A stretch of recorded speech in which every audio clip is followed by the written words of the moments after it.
Yeah, my thing just shut off on its own, and suddenly the app just was uploading updating itself. Okay, I was gonna say I have to check that. Why did the light just cut out? It did. Yeah, I don't know why it just shut off on its own.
What's up, Jeffrey? I am back.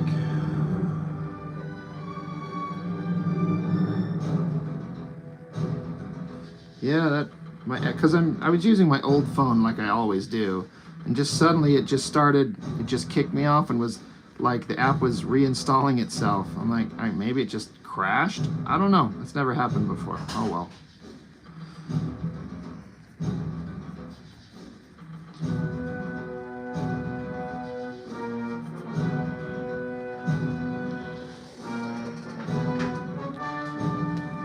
Kevin.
No, YouTube doesn't do that. And like I said, my phone started re-downloading the app. It didn't just shut off. And the app will tell you if, like, you're doing something wrong.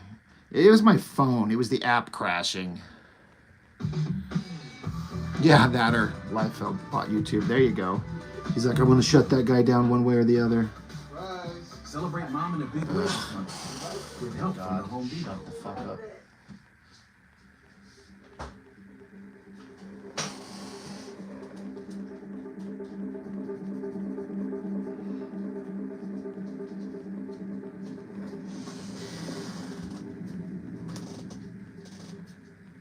Would you turn the air conditioner on? I'm like dying of heat in here. Thank you.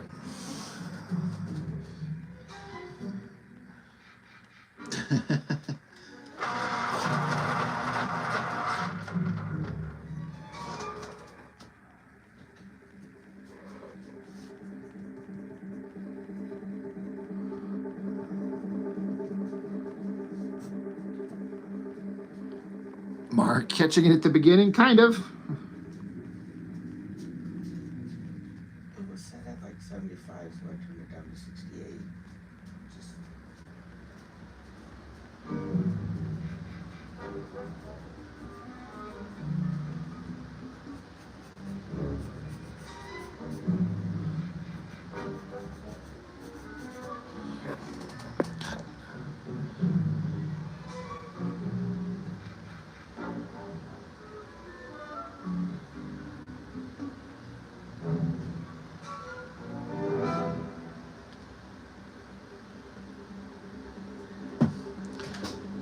Yeah, he doesn't want people to know.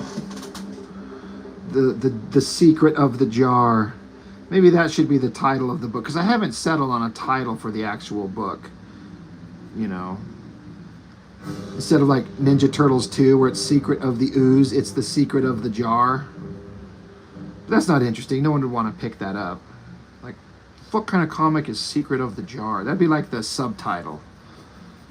You know.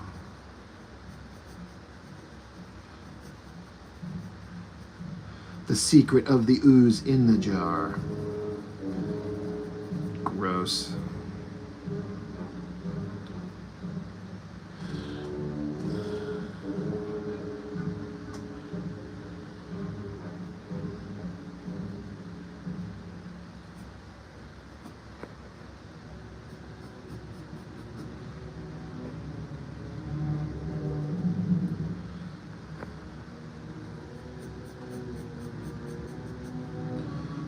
Not finished yet.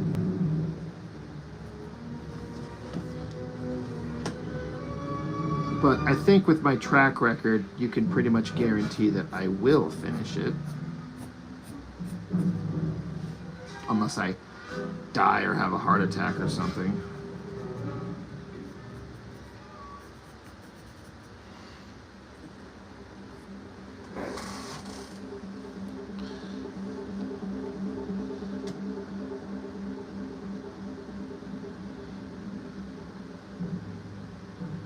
D in the jar, unbottled. Remember in that opening scene of the Turtles 2, where what was the Asian kid's character's name? Is it Kino or something like that? I don't know. But he's like, "Hey ladies, how would you like?" You know, he tried flirting with the girls, and they're like, "Whatever, loser, in your dreams." And he's like, "Yeah, well, in my dreams, I'll imagine something thinner." Yeah. Oh, man. It's pretty fucked up, but it's also perfect.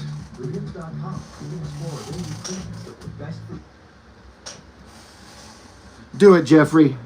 If I die, it's on you to finish it and then to become super rich.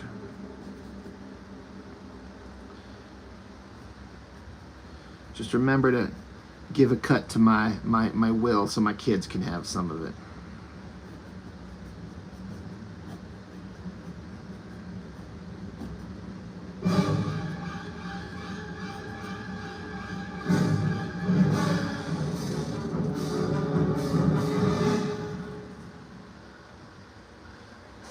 Yep. You know, compared to the first Ninja Turtles movie, the second one is dog shit. But on its own, it's kind of almost okay.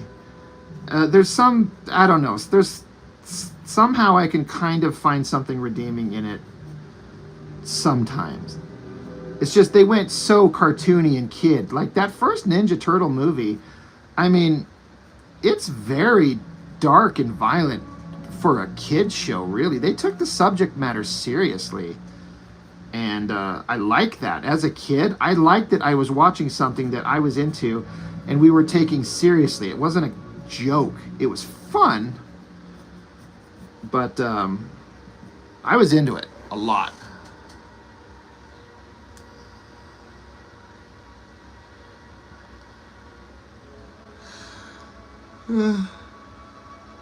Yeah, I was mad because for some reason the studio was worried, like, we don't want to show the Turtles using real weapons, so they don't get to use them.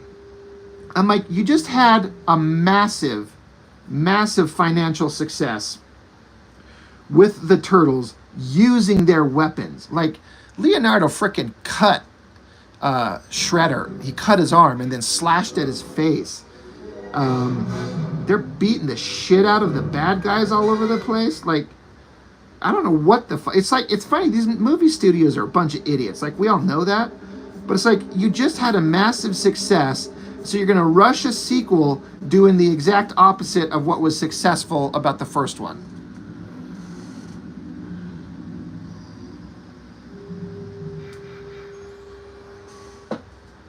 Like, no.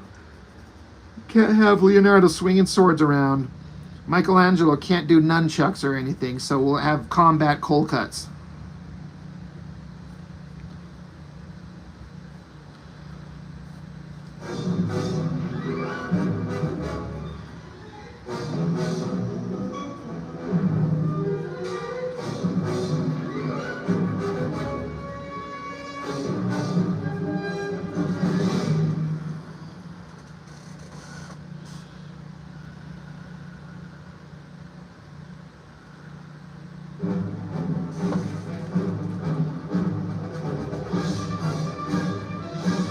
See, the thing is with these idiot retard movie studios is like, these movies aren't like, this isn't just a kid audience.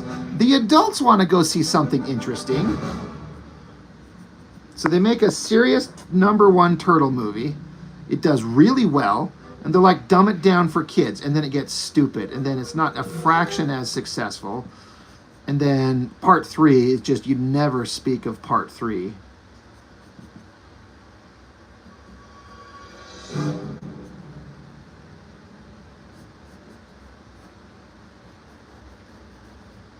I remember seeing that in the theater with my older brother. We both sat next to each other going, what the fuck is going on in this part 3 turtle movie?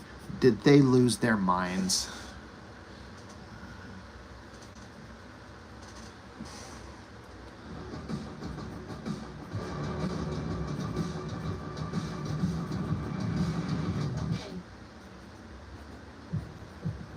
Vitamin water is so New York. It accidentally stays on until 6 a.m. Good thing work doesn't start until 9.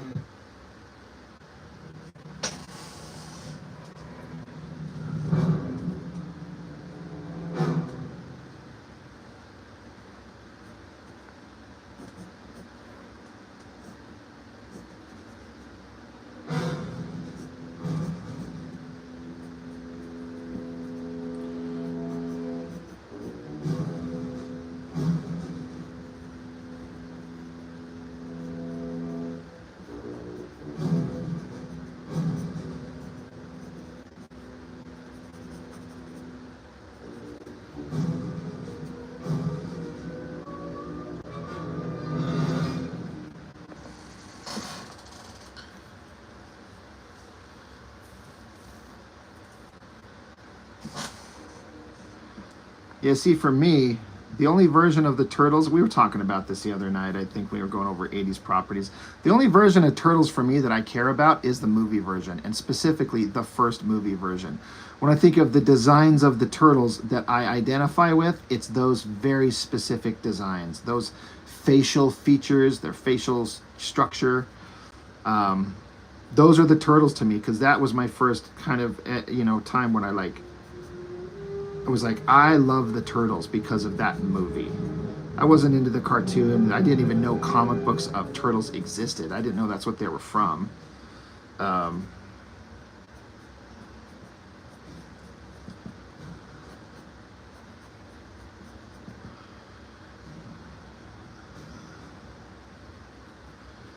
was given the green light to be in charge, like a showrunner of a new Turtles movie, it would just be a sequel to the first Turtles movie using those exact designs.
Yeah, I just the Turtles in comics. I didn't know it was a comic book thing until way after I knew of its existence. The animated cartoon was like my first exposure to the Turtles. I'm like, oh, all right, it's kind of cool, I guess. Sure, it's not Thundercats or anything, but it's cool.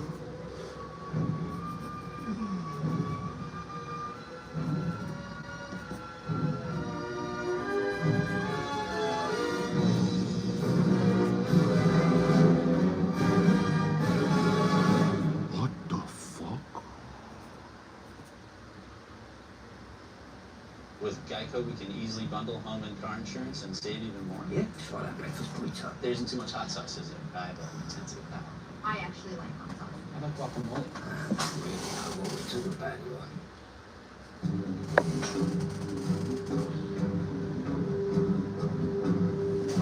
You know, the original movie April O'Neil, she was at a comic convention here in Utah a couple years ago.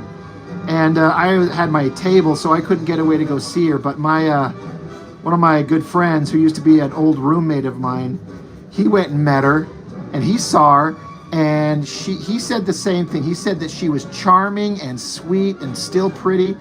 And my old roommate buddy, he's bald, and so Judith Hoag, she said, you know, my husband's bald. I kind of like that. And he was like, oh my God, like she knows what she's doing. So he got a picture with her. So I thought that was awesome. Yeah. It's always nice to hear when somebody like they're kind of nice and humble and appreciate the fan.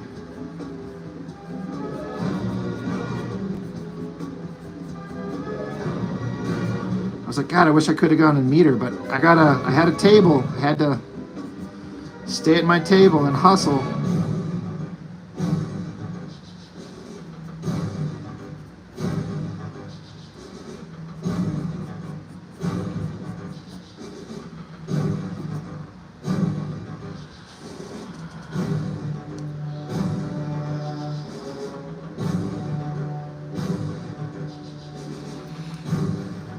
Jeffrey, is that like new comics, like new issues? Like, is it a new issue of X-Men? You said Psylocke. Like, is she in a comic again, like on her own or something like that? I haven't followed Psylocke since Jim Lee days.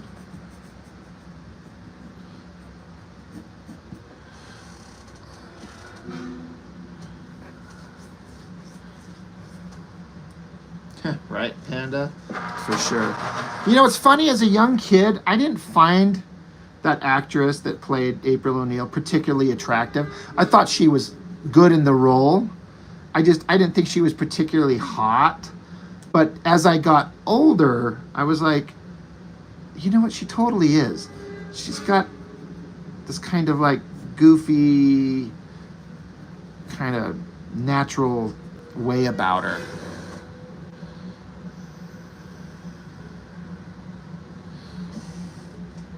Yeah, I didn't appreciate Judith Hoag until way later.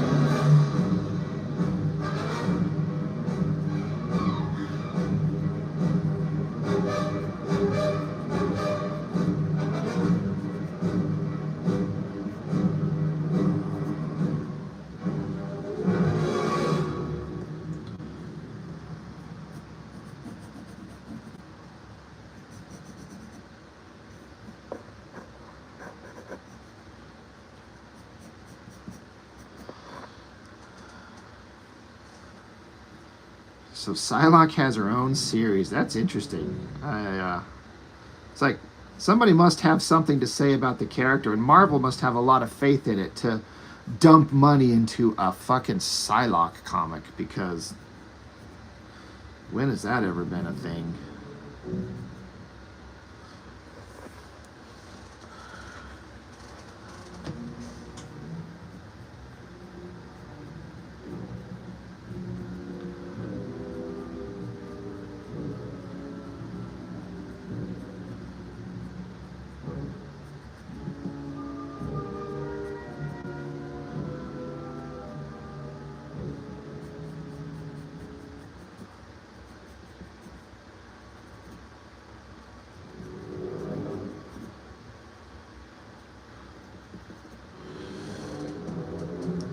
Jaro, what's up, man?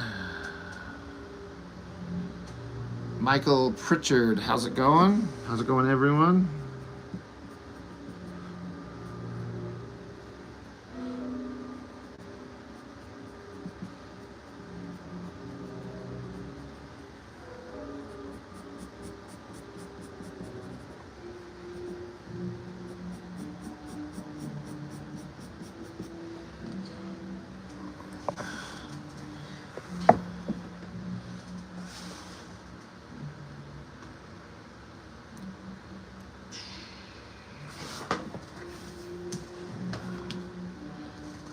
Yeah, Jim Lee's Psylocke comic.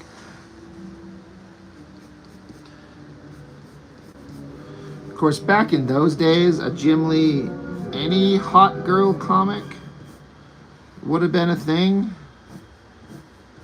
Let's just have a comic where Psylocke and Rogue join up to go fight some, guy who's hassling a titty bar or something like that. And so they have to go and meet all the dancers, and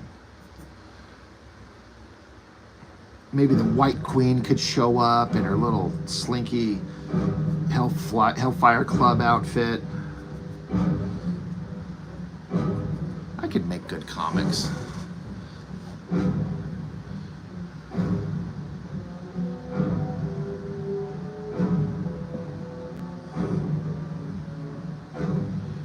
Thanks, Michael.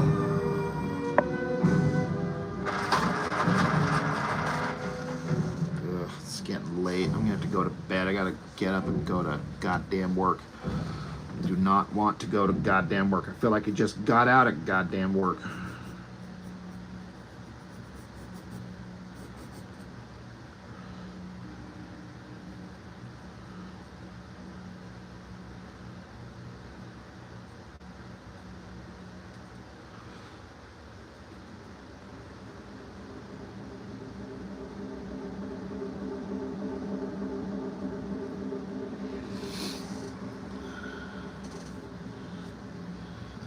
Oh, Spiral and all those digits. Oh, I should do a parody comic of that shit. That would actually do well on Kickstarter. There's a bunch of pervy fanboys that would get a comic that are all parodies of popular Marvel characters, girls just fucking each other. I know this because I've seen a few. I'm like, oh, that's how you make money. Just do comic porn. Like, I actually want to make comics that are interesting or fun or awesome. But I also want to make money.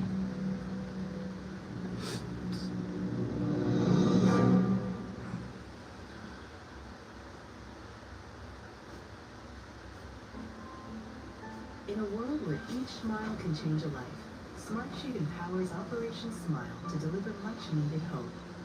AI-enabled workflows help them plan every step as they bring cleft surgeries to those in need around the world. From scheduled procedures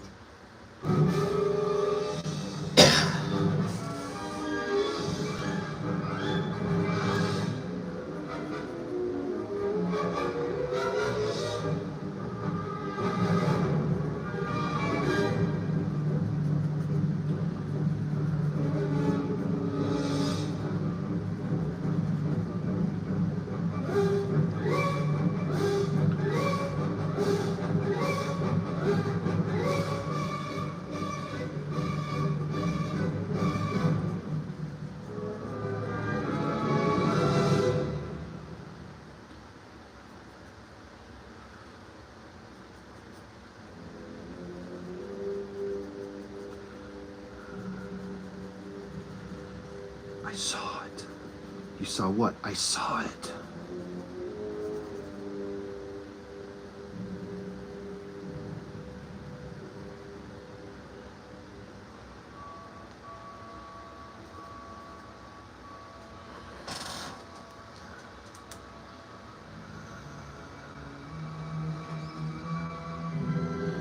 Catalyst Vault, thank you. Appreciate it.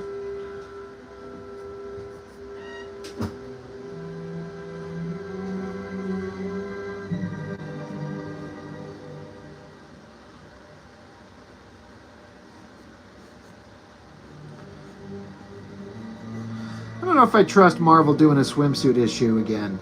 They'll probably do some weird stuff that I don't want to see in a swimsuit issue with their modern day messaging.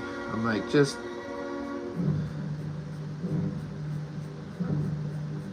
swimsuit issues were supposed to be like cheesy nonsense and great artists drawing hot babes and the occasional like picture of Punisher in a thong.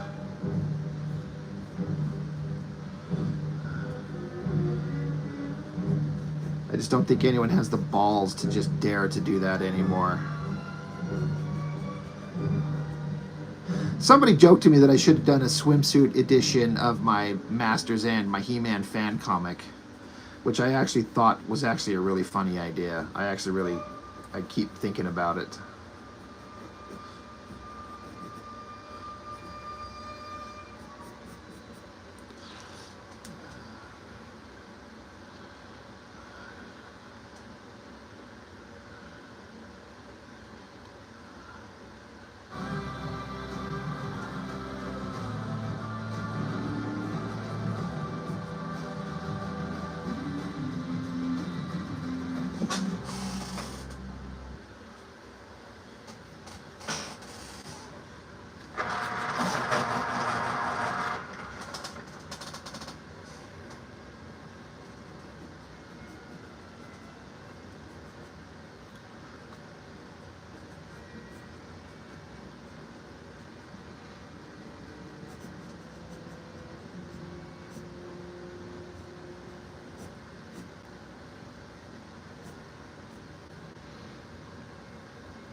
He-Man doesn't swim.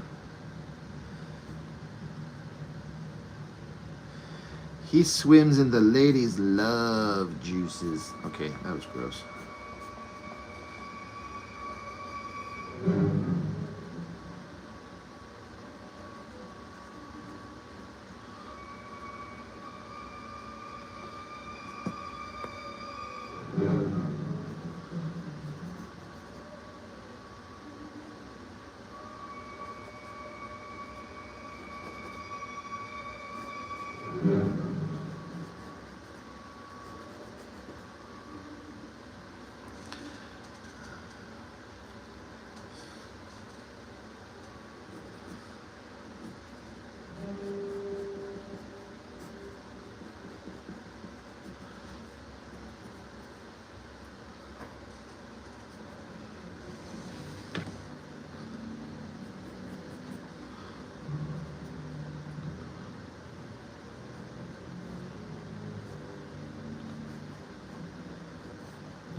You know, that actually might be a thing. If this kind of goes the way I hope it does, you know.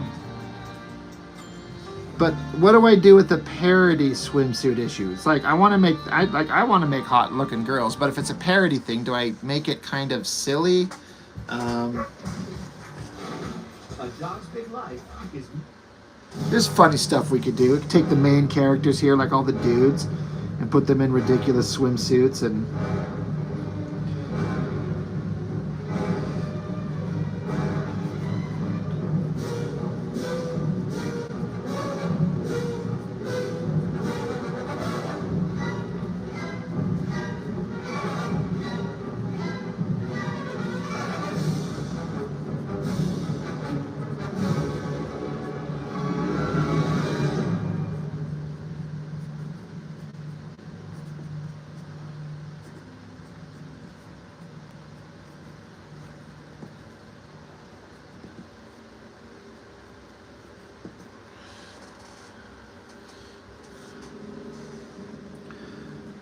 Call it Robbie's Bitches.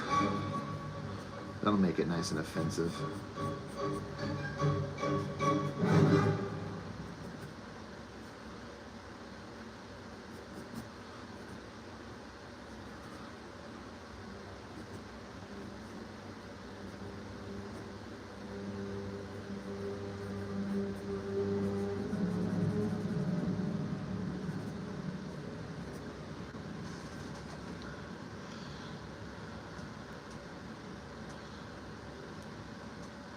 Make them swim in a jar. There's an image. Have a giant jar with a giant severed dick, and all the girls are swimming around in it.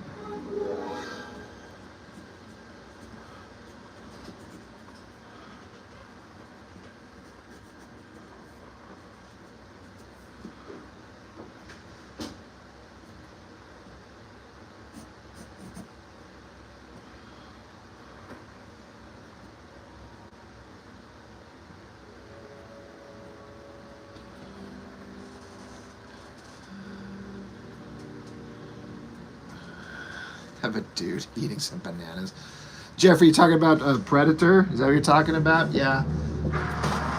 I think it came out when I was 10. There's no way my parents would let me see it, but in the theater or anything like that. But eventually, it was on like HBO, and one of the few times we had it, and I got to watch it, and it was like one of the coolest things it was the coolest thing I'd ever seen.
The guy's eating a bunch of bananas in a hammock.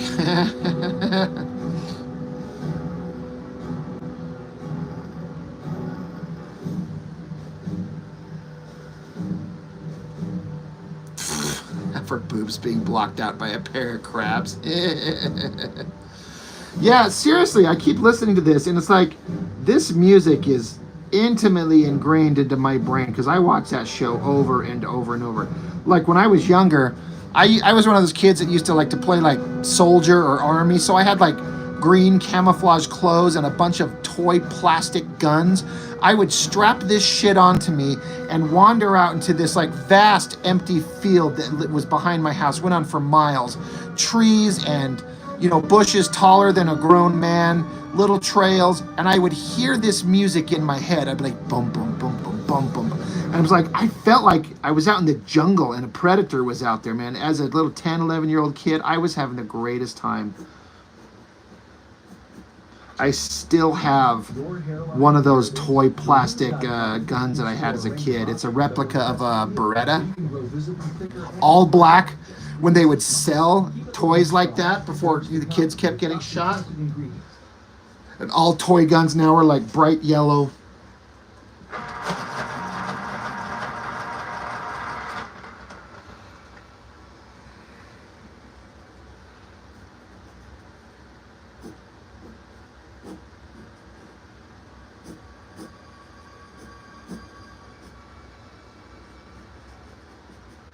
Yeah, this soundtrack, it is forever permanently ingrained into me.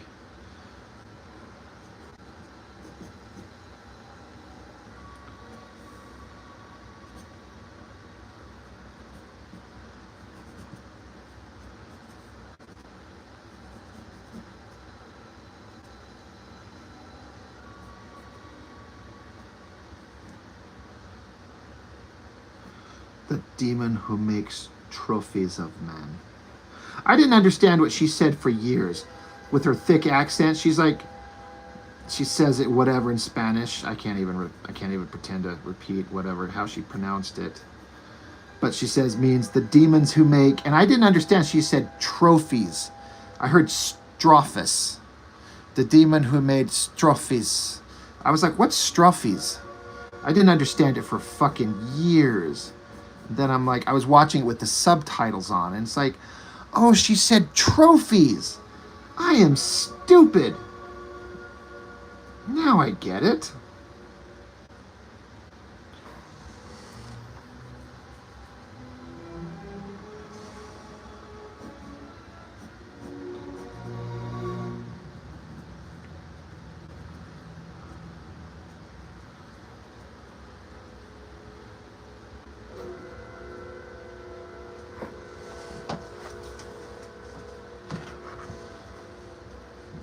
You know, Arnold wanted to be in the sequel, but he had to go make Terminator 2.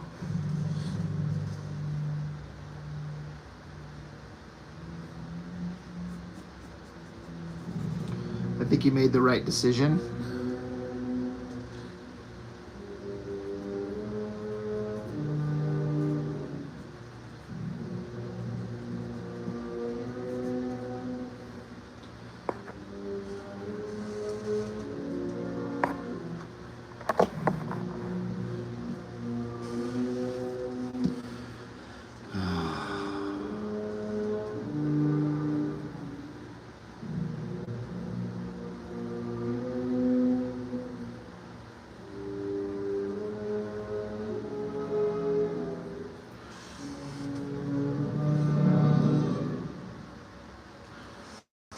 What now, cheese?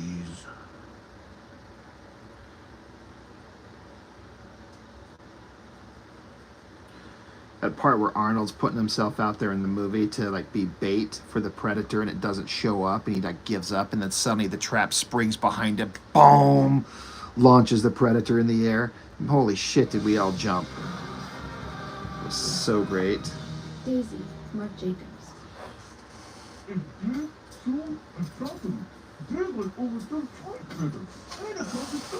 Fuck up.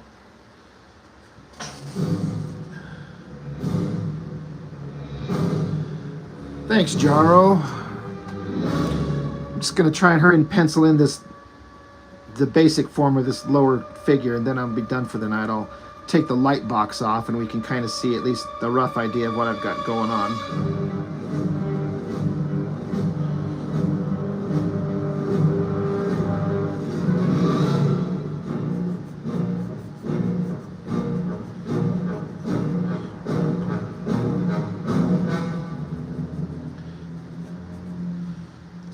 Style Dylan.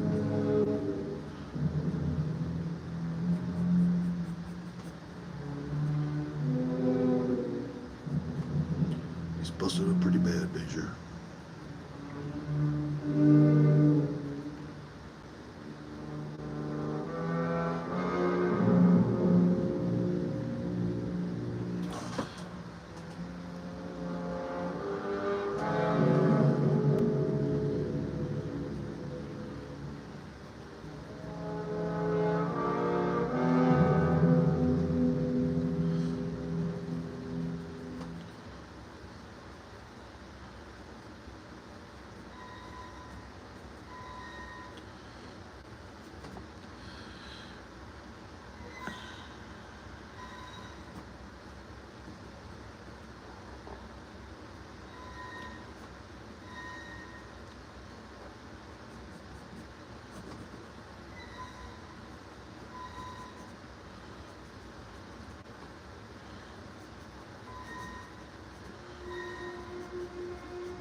Turn around.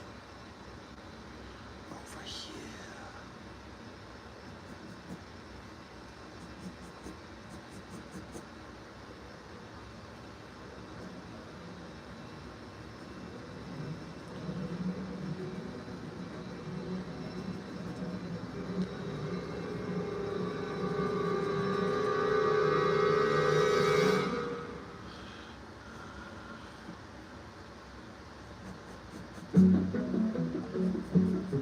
The future of work is a career that grows with you.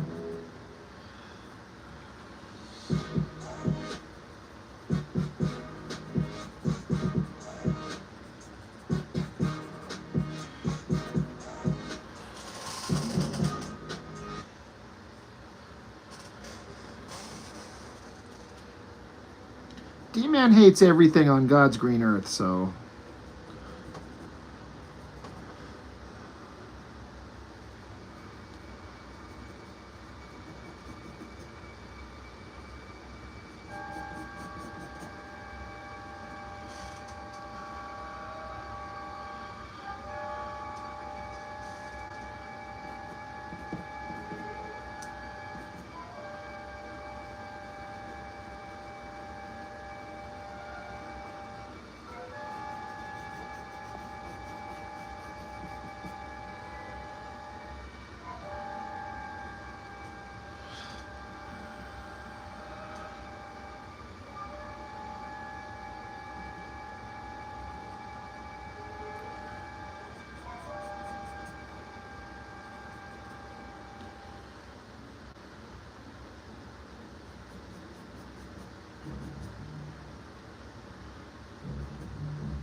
I would put Prey at number 3, maybe. Predator 1 and 2 are the best, and everything else is like diminishing returns.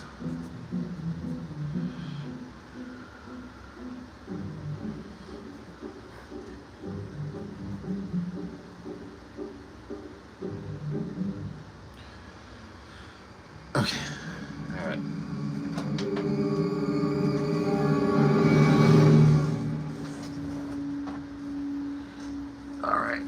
Pull this off and see what we got so far. I'm taking it as far as I can go tonight.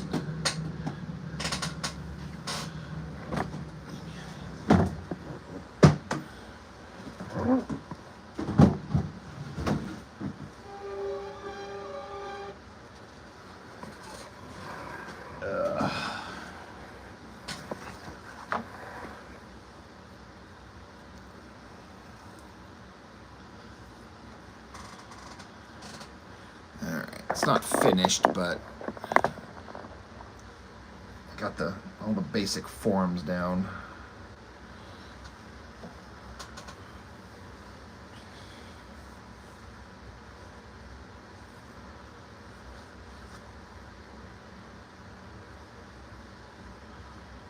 I think it's working.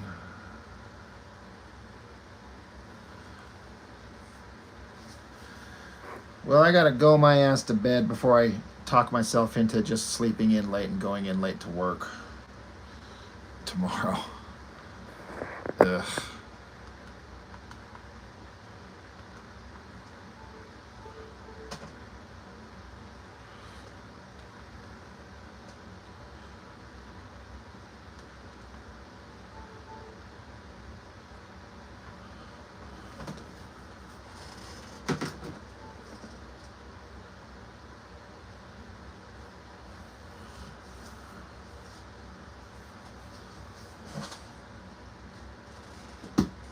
Yeah, it's always kind of a guessing game until you get to the final stage and get to see the pencils, or the inks on it.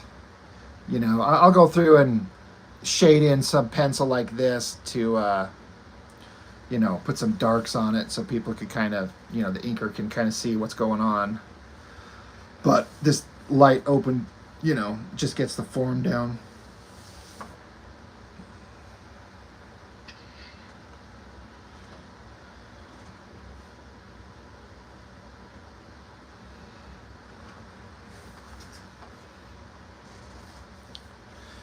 Anyway, guys, appreciate it. Fun conversations all around. Thank you as always. Appreciate it. I'll probably be on tomorrow night. I've got like a half-ass, it's not a date, but just a get together tomorrow after work, but then I'll probably be up late drawing again tomorrow, so.